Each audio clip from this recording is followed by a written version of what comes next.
especialista em sono revela como a cafeína está acabando com seu sono. Caffeine will hurt your sleep in probably at least 3 ways, some of which most people are not aware of.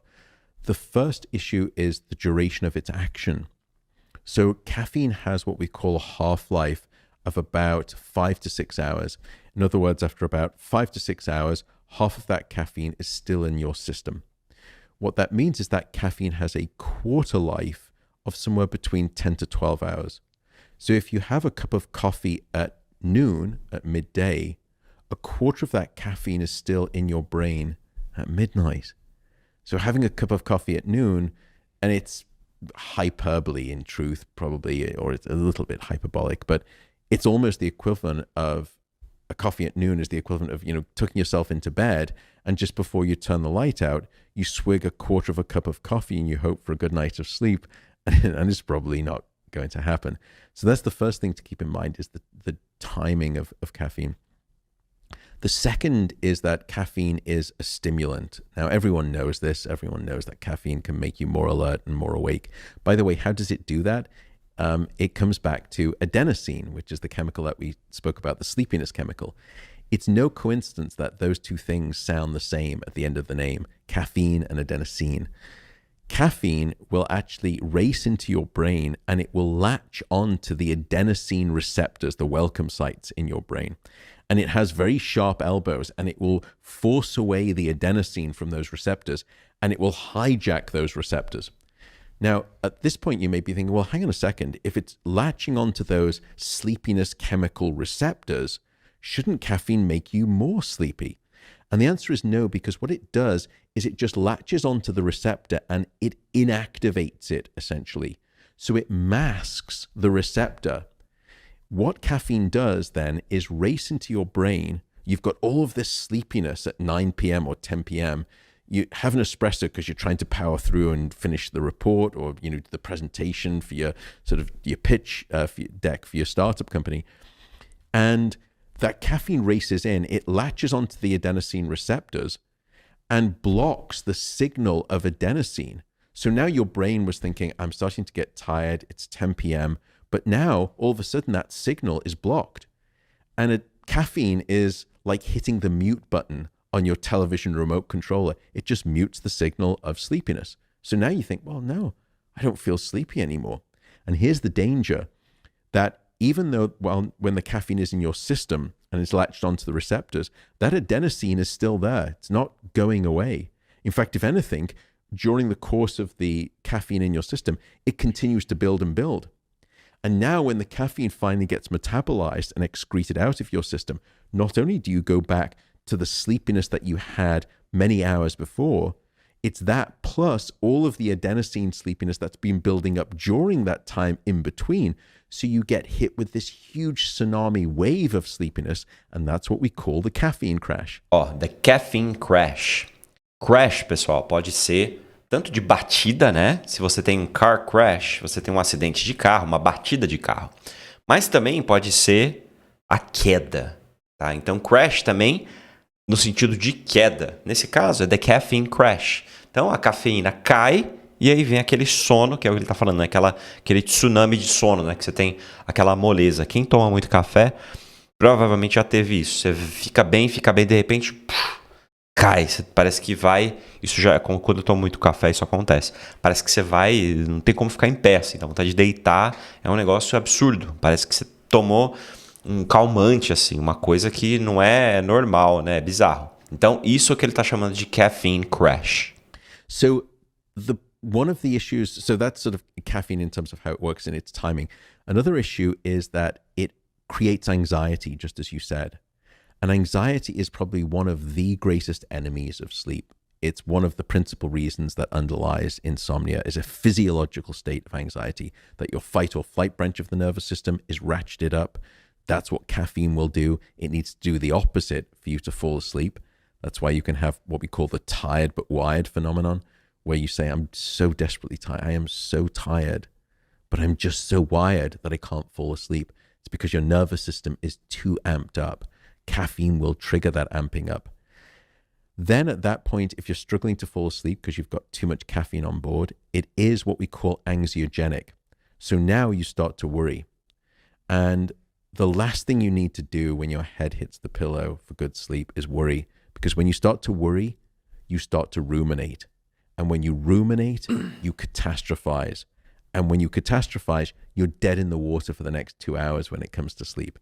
Because we have this sense that, things at night, in the darkness of night, are so much bigger than they are in the brightness of day. And we start worrying, in this modern era, we're constantly on reception. And very rarely do we do reflection. And unfortunately, the only time when we typically do reflection is when we turn off the light and our head hits the pillow. And that is the last time you want to be doing reflection. So that's the second problem with caffeine. It's anxiogenic, and it only makes you sort of almost like the Woody Allen neurotic of the sleep world. The final part of caffeine is that it's very good at blocking your deep sleep. So we've done a number of these studies where we'll give people a standard dose of caffeine, let's say 150 milligrams, 200 milligrams, which is probably, a cup and a half of good, strong coffee. And then we put you to bed and we look at the amount of deep sleep. And it will strip away your deep sleep by about somewhere between 15 to 30%. Now, to put that in context, to drop your deep sleep by 30%, I'd probably have to age you by about 40 years, 40. Or you could do it every night with an espresso with dinner. And that's one of the problems. People will say to me, look, I'm one of those people who I can have 2 espressos with dinner and I fall asleep fine and I stay asleep. Meu pai. No harm, no foul. Well, not necessarily, because even if you fall asleep and you stay asleep, you're not aware of the lack of the deep sleep that you're not getting because of the caffeine. And so now you wake up the next day and you think, well, I don't remember having a hard time falling asleep. I don't remember waking up. But now I'm reaching for 2 or 3 cups of coffee the next morning rather than my standard 1 cup of coffee because I don't feel refreshed and restored by my sleep because I was lacking the amount of deep sleep. And deep sleep, what does that rob us of? The lack of deep sleep. So lack of deep sleep is critical for regulating your cardiovascular system. It's the time when we do replenish the immune system. It also regulates your metabolic system. So it controls the hormones such as insulin that will regulate your blood sugar, and you will become blood sugar dysregulated without sufficient deep sleep. Upstairs in the brain, deep sleep will strengthen and consolidate and secure new memories into your brain. They will prevent those memories from being forgotten. Deep sleep is also the time when we cleanse the brain of metabolic toxins, particularly the toxins that are related to Alzheimer's disease. So getting a lack of deep sleep is, I would say, a non-trivial thing in that regard. But I don't want to be also puritanical here, and this is where I'm going to change my tidal tune. I am not here to tell anyone how to live their life. I have no right to tell anyone how to live their life. I'm just a scientist. All I want to try and do is gift you the science and the knowledge of sleep so that you can make an informed choice. And after all, and the same is true for alcohol too and sleep, life is to be lived to a certain degree. No one wants to be the healthiest guy in the graveyard. I don't want to be that way too. I want to live life just with moderation. The reason I don't drink caffeine is not because I'm so puritanical. I want to be the poster child of good sleep. I love the smell of freshly ground coffee in the morning. Delícia, cara. It's a great ritual. Delícia. It's just that I've run my genetics and I am one of the slow caffeine metabolizers. So you can do these genetic kits online and they will tell you, are you a slow metabolizer or a fast metabolizer? So that's the variability. That's why some people say, look, I'm pretty immune to caffeine and others. Eu não sou, não. Why do I now favor coffee? I was actually quite anti-caffeine in coffee when I first came out with the book, just looking at the studies. But now the data is immensely compelling. The health benefits associated with coffee are undeniable. Study after study after study. And we can put them all together in this big meta-analysis study. And it is so strikingly clear that drinking coffee is a good thing for you from a health perspective. 2 things to say about that. The first is that it's got nothing to do with the caffeine. Yeah. And a lot of people have sort of rightly challenged me to say, look, you say how problematic sleep can be when you're drinking too much caffeine, but yet coffee is associated with many of the same health benefits that sleep is associated with, but coffee is supposed to hurt your sleep. How do you reconcile those two, Matt Walker? And the answer is very simple: antioxidants. Because it turns out that the coffee bean contains a whopping dose of antioxidants. Things such as, it's got other things such as caffeine, but it's got a bunch of incredible antioxidants. Probably the most powerful of them in terms of the coffee bean is something called chlorogenic acid. Now, don't worry, it's not chlorine, it's not chloride, it's not bleach. Chlorogenic acid is very different. And what's happened in the modern world is that we have and struggle with our diet so much because we don't eat enough whole foods, etc. So what's happened is that the coffee bean has been now asked to carry the Herculean weight of all of our antioxidant needs on its shoulders. And where most people get the majority of their antioxidants is by way of drinking coffee. That's why coffee is associated with so many health benefits. And it's not the caffeine.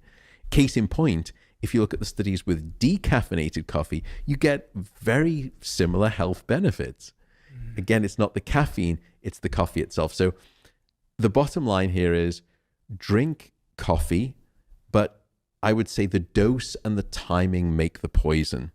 So try to limit yourself to about 2 cups of coffee, 3 cups of coffee maximum. Because if you look at the health benefits, by the way, it's a dose. It's not a dose response where linear, where the more and more coffee you drink, the more and more healthy you become. It peaks at about 2 to 3, and then actually starts to go down in the opposite direction for lots of reasons that we can speak about. So dose and the timing make the poison when it comes to coffee. So you drink decaf? So I do drink decaf. Okay. So I will drink coffee just because I love the smell and I do enjoy the taste of it, but I drink decaffeinated coffee. I would love to drink caffeinated coffee too, because I'm sure it would be interesting because I work out every day and I work out every morning, and so many of the health coaches that I speak with and health professionals say, you should definitely get a shot of caffeine in it, boost your workout. And actually the data on that is pretty clear too, that your lifting, for example, in the gym and your metabolic activity is stronger when you've had pre-caffeine doses. But it's also stronger when you sleep. So. But exactly, and that's the problem. So, and sleep is, I would argue, much more beneficial to health. And if you're trying to work out or you're trying to be an athlete or perform, sleep will trump caffeine 5 ways till Tuesday. I mean, sleep is probably the very best legal performance enhancing drug that we know of, that not enough athletes are abusing. Se esse conteúdo te ajudou, deixa o seu like. Se você não é inscrito, se inscreva aqui no canal. Clica aqui embaixo, é de graça, não paga nada. E assim você me ajuda bastante, tá bom? Vejo você no próximo vídeo. Um abraço.